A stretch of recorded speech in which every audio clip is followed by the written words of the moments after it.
Algumas pessoas são assim, quer dizer, a escrita, né, o ato de escrever é tão natural delas quanto respirar. A vida dele era escrever, né? E ele tirava da experiência dele, da família dele, e da observação do ser humano, um assunto inesgotável que ele transformou em teatro, em literatura, romance, conto, crônicas, etc.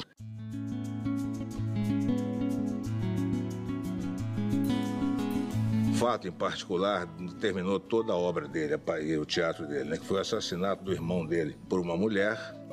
Essa mulher, inconformada, foi à redação do jornal com a intenção de matar o pai dele. O pai dele não estava no jornal naquele momento, mas estava um dos irmãos. Toda essa problemática do ser humano, que é capaz de fazer uma coisa dessa, tirou de dentro do Nelson todo o universo humano que ele transportou para o teatro dele. E depois houve outras tragédias, né? Tudo isso cristalizando, digamos assim, toda uma visão do mundo do Nelson, né?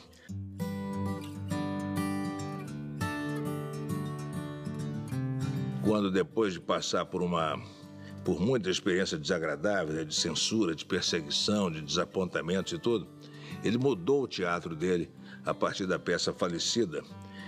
Deixou de ser aquele teatro mítico, ele passou a situar as peças dele na realidade carioca, da zona norte do Rio, com personagens bem populares, falando aquela gíria toda. Nesse cenário, com esses personagens, o Nelson tratou de todo o universo humano.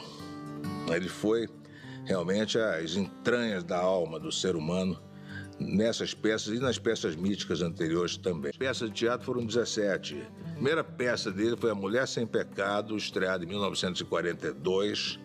A segunda peça foi Vestido de Noiva, foi a que fez mais sucesso em todos os tempos, embora depois ele tenha feito muitas peças que fizeram um grande sucesso, como Boca de Ouro, Beijo no Asfalto, Bonitinha Mais Ordinária.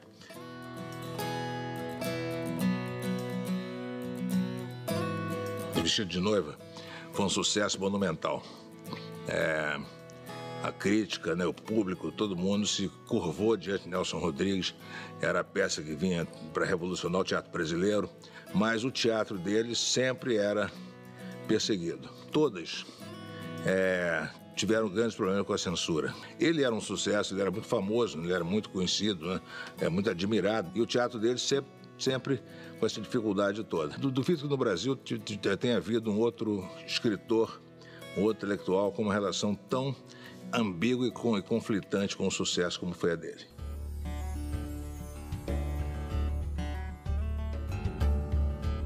Algumas pessoas achavam que ele era muito ignorante, que ele não lia nada. Não é verdade. O Nelson lia bastante. Acontece que ele lia quase sempre os mesmos livros. Ele dizia que o pior analfabeto é aquele que tinha lido 40 mil livros. Ele era um leitor de Dostoiévski, do Eça de Queiroz, do teatro de Eugene O'Neill.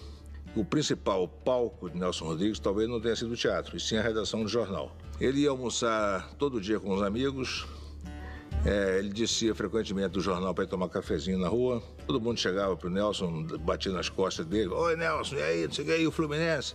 Ele dizia, o caprichando, o Fluminense está caprichando. E ele chamava essas pessoas que eu abordava na rua de desconhecidos íntimos. Ele era um homem muito sociável e tinha essa coisa de achar que o amigo era sagrado.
Assassina!